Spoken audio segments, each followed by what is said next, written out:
100%, but I relate to that shame that they feel and the time that it took for me to be open.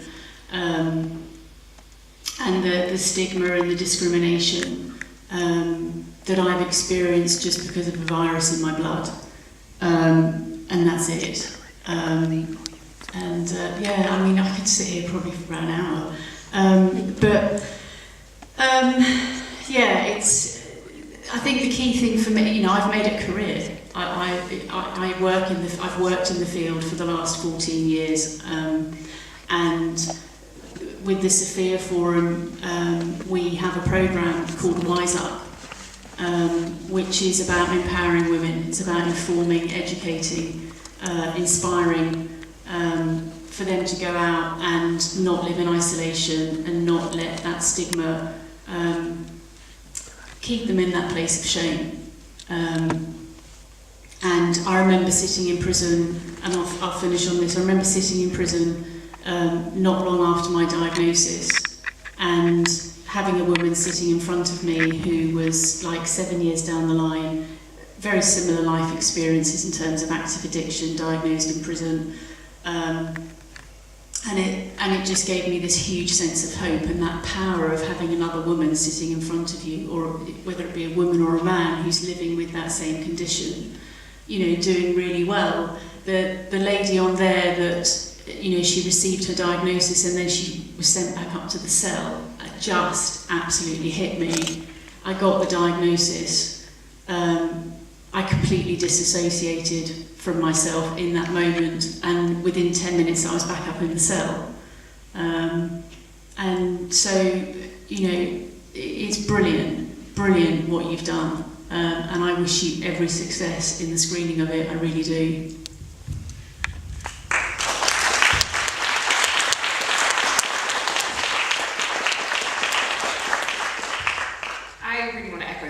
The film was hugely powerful, and for me, really helpful for one particular reason. I get asked a lot, why bother with women in prison? Why put so much energy into it? Why talk about it? Why try and change policy? These are people who've messed up, who've broken the law, who are drug addicts. What's the point?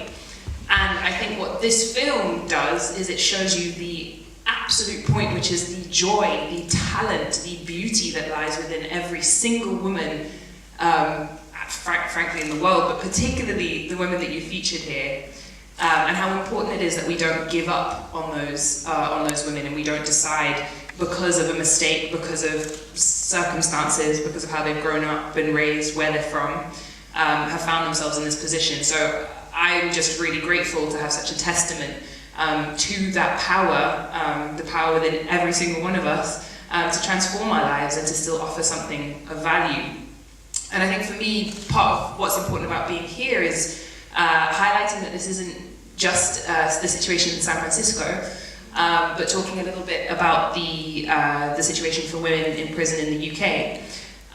Because I think another thing the film really highlights is that women in prison are often the most vulnerable, the most at risk, and the most traumatized population of women that you will find. So excuse the notes, but I brought some fun stats. But more than 50% of women in prison have suffered sexual, emotional, or domestic violence in their time, and I think you saw that reflected in the stories that you heard. It's an incredibly common experience, and so women are living with trauma. And is a locked cell the place to be working through some of that? 84% of women in prison are there for non-violent offences, often linked to things like theft, drugs, and often linked to partners, so they're often, you know, carrying things on behalf of partners who've been abusive in the past. 9 out of 10 children who have mothers who are in prison are in care or are in the care of relatives, and the vast majority of those are not in the care of their father figure. So I think that goes to show, A, patriarchy, women are still normally primary caregivers, but also that, you know, when they're single parents, how particularly vulnerable that leaves their children. So there's enormous collateral consequences to incarcerating women that often aren't talked about.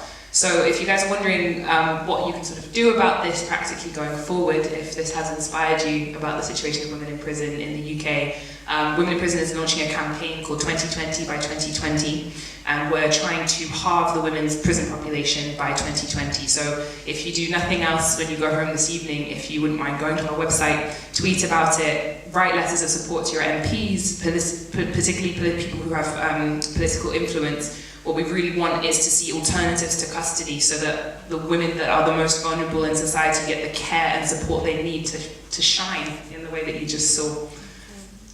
Thank you. Just before opening it up, there's just a couple of things I wanted to say. Firstly, this is the film's European premiere, so you're seeing it for the first time in Europe, so congratulations for being here. And the other thing, just to say, is that this film is and this issue is a really perfect illustration of the connections between so many issues. We can't, our lives, women's lives, don't exist in silos. So we can't be activists in silos, be practitioners in silos, be friends in silos, or sisters or mothers or whoever in silos. We need to acknowledge and see which I think you've done here, and all of your work does as well, look at the connections between issues such as HIV/AIDS, substance use, violence against women and girls, patriarchal oppression of women, racism, poverty, etc., etc. These things do not exist on their own. And so our work and our activism can't either. And just on that note, I think it's really important that we acknowledge, and not just acknowledge, but stand up to what we see happening in the States at the moment, and the rise of fascism. And that, again, doesn't exist in a silo. So we all have a responsibility for all of these issues and for everything that we see going on. So that's my rant over. Over to you. Does anybody have any questions or anything that they'd like to say? Any questions for any of our panel? Yay. There's a mic coming to you. Thanks. It was a great movie. I wondered, how did you first hear about the Medea project?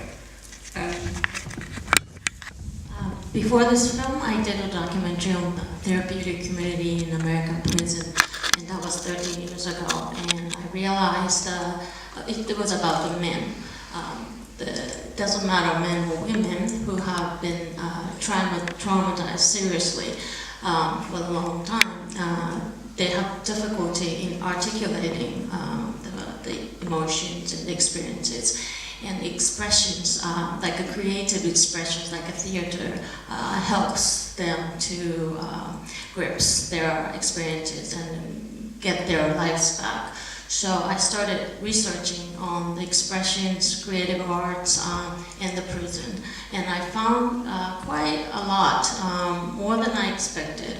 In Australia, in the United States, UK, you are very big on the prison and the creative arts. But I didn't find anything in my country. So I ended up going to Australia, I went to States, and I came to UK. I actually went to Clean Break, and I did some research, but this one kind of captured most because of the approach, very, like I said in the beginning, very like right in your face type, and very radical, and it's very, very different from anything I saw. And there's a book called Imagining the Medea, and that book is about the Medea project, and that came out maybe early 2000s, like 2002, 2003, somewhere around there.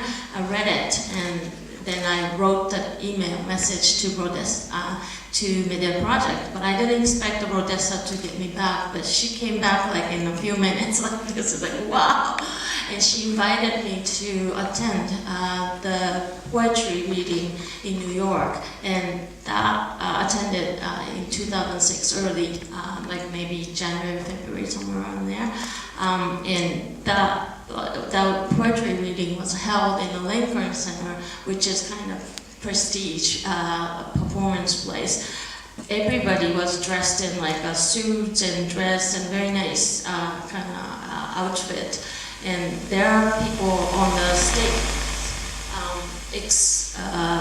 inmates talking about their experiences in a poetry format, and really moved me. And I saw some people in a nice dress crying like I was, and everybody was standing up at the end, and it really moved me, just not the performance, but also the reaction that the people had. Like in this film, you saw some people, like audience was dancing with the women performers. Something like that, I will never see it in my society, and I thought that would open up some of the people's eyes. Thank you so much.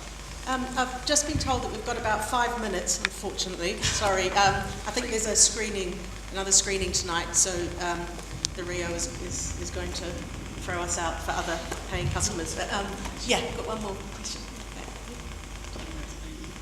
Do you want to just try pressing the volume down on the computer? It might be because it's got the signal, it's making weird noises.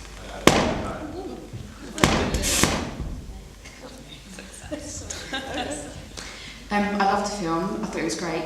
And I really liked that you did a little bit of an update towards the end.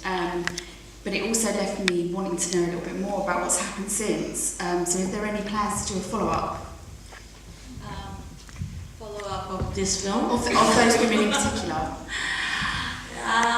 Not really. I'm working on the prison in my society, and that has taken me like 6 years just to get the permit to come in. 6 years. And then I spent 2 years shooting, and I'm just about to start editing, so I haven't really thought about making another film to follow this up. But I'm still in touch with these people, and actually one of the, like Sonia, the Japanese Indian American girl, she's in London. She just moved here. I asked her to come here, but she's out of town, unfortunately. I'm seeing her maybe in a couple of days, so everybody's doing. Developed the dementia. She's doing good. I think she still has dementia, but it's controlled. And she's just graduated college last year too. Just to close off, I was wondering if I could just ask each of you to say something really, really short. I'm putting you all on the spot. You can see the fear in your eyes, don't worry. Maybe just something about.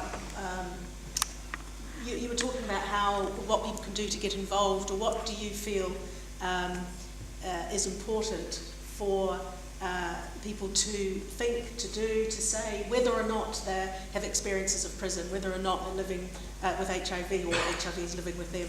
You know, what do you feel is important for people to take from this and from discussions, or what conversations should we be having or shouldn't we be having? Sorry. That's enormous. Yeah. No pressure. Do it like a tweet. So for me, it comes down to the belief that no one person is the sum of their worst parts or of their worst mistake.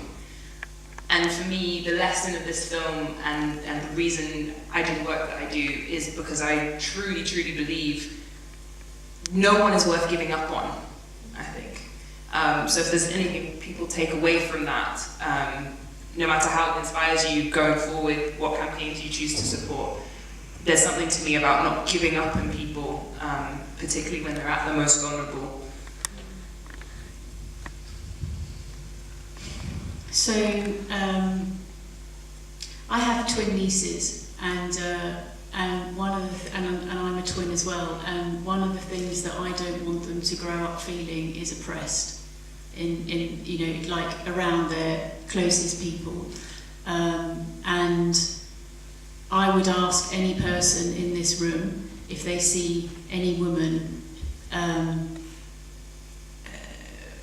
experiencing any act of violence, is to challenge that, is to not sit there or stand there and walk by and stay silent, because we are so oppressed in so many different ways, and unless we stand up and challenge that, we're going to continue to face that oppression.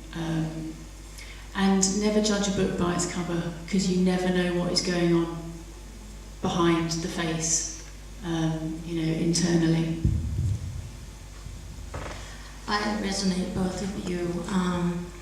The poet who I quoted at the beginning of the film, Audre Lorde, I really love her, and she talked about pain is important. And I think all of us has experienced some sort of pain. No one is free from pain, right? So take a risk. And she also said that being silent doesn't really help you. So we all have to take a risk.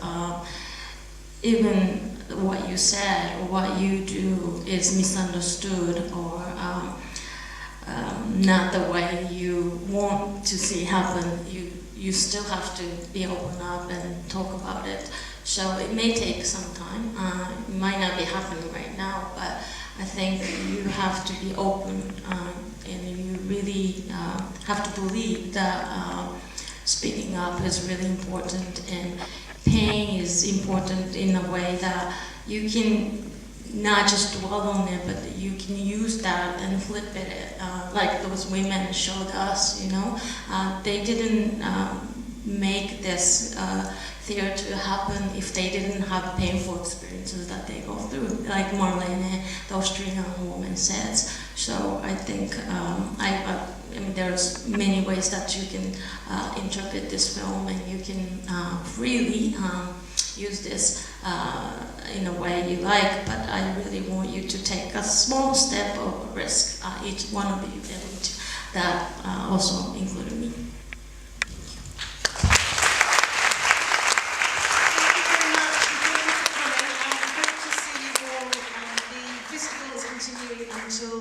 Sunday, so please do come along. If you haven't already, check out the website for the program, get your tickets. We'll see you tomorrow, we'll see you Saturday, we'll see you Sunday. Fantastic, thank you very much.